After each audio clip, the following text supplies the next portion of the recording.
I'm wearing a wig right now is because yesterday I was shopping for some more wigs online and my husband went, honey, you know how you have a lot of wigs and we're kind of running out of space in our apartment?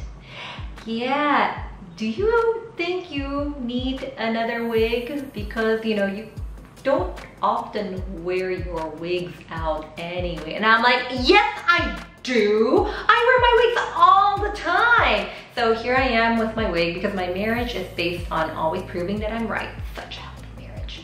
I'm just kidding. Anyway, so here I am with my wig and I'm going to show you how to get this look, but this tutorial is going to be a bit different. It's going to be mostly about teaching you how to use loose powder products. Over here, I'm using loose powder eyeshadows and a loose powder blush as well. So I'll teach you how to use it. Some of you may be curious about trying out loose powder products. Perhaps there's an indie brand you'd like to support, and a lot of indie brands come with loose powder eyeshadows only. Or perhaps you're like me, I discovered that I'm sensitive to pressed products. I can still use pressed eyeshadows every now and then, but if I use them daily, I start developing these really itchy white bumps all over my eyelids. It's not pretty. So that's why daily I use loose powder eyeshadows. All my looks on Instagram, almost all of them are loose powder eyeshadows. And another reason you may want to try loose powder eyeshadows is perhaps you want to make your own eyeshadow, and keeping them loose is much easier than pressing them. You can still press them, it's not that hard. I've done a tutorial on how to press your eyeshadows into lace eyeshadows before. I'll link it below. It's not that hard to press eyeshadows, but it just takes so much time. So perhaps you'd like to save time and just keep them loose. Or maybe you just want to try new products, see how loose powder makeup products are like. Whatever the reasons are, I'm going to show you how to use these products very well because loose powder products does come with some challenges. And the first big challenge is that they don't adhere to your skin as well as pressed products. They don't have all the binding agents that help them stick to bare skin. So you are more prone to fallout. Secondly, also, sometimes you are prone to streaking if you're not applying them correctly. And the third challenge is that it is a bit of a learning curve to find out how much product to put on your brush. Initially, when I was first getting into loose powder products, I will just smash my brush into the container, swirl it around, and the brush will emerge exploding in powder and raining powder all over my face.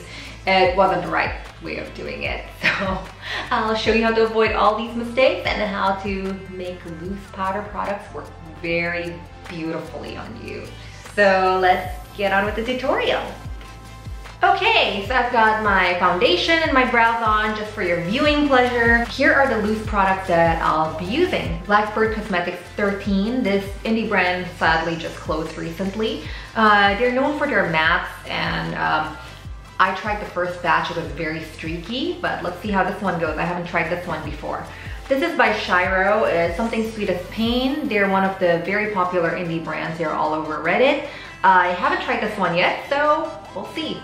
And another one is just a DIY eyeshadow I made. It's very, very easy. I'll eventually do a video teaching you how to make matte eyeshadows.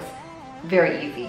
And finally, I'll be using a loose powder blush. It's from my favorite brand, My Pretty Zombie. I use this blush all the time. It's my holy grail. So one thing you need to remember about loose eyeshadow is that primer is everything. I find that without primer, it just doesn't stay that long. It's prone to fallout. Let me show you what I mean. I'm applying primer on just this part of my hand, and I'm going to use Shiro's Something Sweet as Pain just to show you what I mean. This isn't exclusive to Shiro. It happens to every brand, every loose powder brand I know. Even the ones I DIY, it happens. As I mentioned before, loose eyeshadows, they don't stick as well. So as you can see, the part on the primer is the only part that's showing up. The part without the primer doesn't really show up, and the color payoff isn't that great. So that's why I'm gonna put primer on my eyes first. Now I'm going to be doing a smoky eye. So dip your brush into the loose eyeshadow and make sure it's not exploding with powder. You just tap it against the side of the container, whether it's a jar or a Ziploc bag. Just make sure you have the right amount. Imagine you're just using a normal eyeshadow. And after that, if you want the colors to be pigmented, you pat it on. Don't swipe. A lot of loose eyeshadow tends to go streaky when you swipe, so you just pat it on.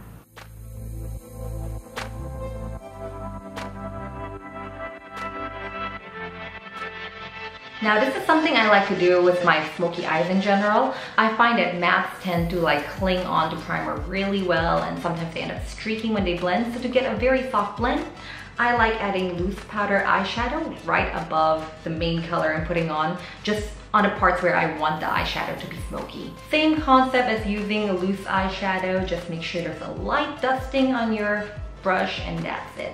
Now I'm going to grab the teal DIY eyeshadow and dip your brush in, pat it at the side of the container. Make sure your brush is not exploding in pigment. Basically, if your brush is going to look really, really cool for a makeup photo shoot, when it's exploding with powder, you're doing it wrong. You gotta just tap it over. Why do they keep like showing powder exploding all over the place when they're photographing makeup? It's like such a waste of makeup. Anyway, just make sure there's only a light dusting of powder and you brush it over. So just keep blending and blending and blending until there's no harsh line and you get a very, very soft smoke. I'm going to use a pencil brush. So it's going to look like this, just a thin coating of eyeshadow.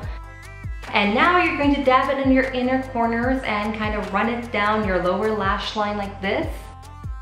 Now I'm grabbing a thinner pencil brush. I love this Hakuhodo brush.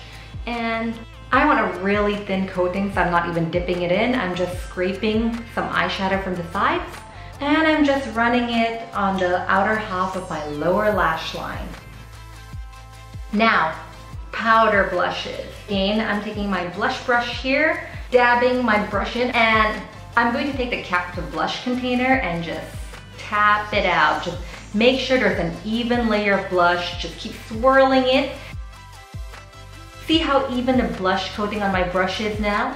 Only when it's this even can you put it on your face. If it's uneven, you're going to end up with unblended streaks on your face. It's going to be really difficult, so make sure your blush is coated very evenly on your brush. That's such a tongue twister. Now you can put it on just like any other blush. There you go, a nice blush. Since I've been going all indie, I'm going to use one of my favorite indie highlighters as well. It's Luxie Beauty's highlighters, which I already placed in this beautiful palette. It's Mini Mint. If you guys are a bit upset about the Z palette meltdown and are looking for palette brands from really, really awesome companies, I recommend Mini Mint. You can find it on Etsy. Customer service is amazing and the workmanship is beautiful. Look at that, it's like a storybook. Even inside, this is just really, really pretty. I think I got this for $6. I love it. Anyway, highlighter. It's not a loose powder highlighter, but these are really pretty. I think I'm going to use Tragic, which is a color shifting highlighter. All the highlighters I got from Luxie are the color shifting ones. One day I'll do a swatch of all of them for you. Anyway, I'm using Tragic right now, just getting a nice even coat on my brush. So this is a silver highlighter that shifts to red. I don't know if you can see it, but in real life the effect's a bit more obvious. Yeah. Oh, I look so glowy. Wow. So I'm nearly done. I just need to do lips. And again, going on a whole indie streak, I'm gonna use my favorite indie lipstick ever. It's from Limnit. They do really, really beautiful lipsticks in odd colors, which is totally my thing. This is Flower Maze. There you have it. Oh my god, I love it. I look so alien. For the final touch of this video, I'm gonna wear a wig. This is from a local Indonesian brand, Ryuta Wigs. It's only 250,000 rupiah, which is about $25, and it is a lace front wig. It's so freaking cheap. Unfortunately, they don't ship outside Indonesia, so I actually had to hand carry it to Singapore for one of my other beauty blogger friends. This wig comes with clips, so you don't need to worry about glue. And there you have it. Doesn't it look so natural? Yeah. And apply false lashes and you're done. So that's it for the tutorial, and I really hope you find it useful. If you're still not sure how to use loose powder products or have any questions, feel free to comment below, or you can reach me on Reddit or Instagram or my email. Any way you want, just message me and I'll try to help you with your questions. Anyway, thank you so much once again for watching, and please feel free to like or subscribe or share if you like this video, and thank you once again for watching. Bye!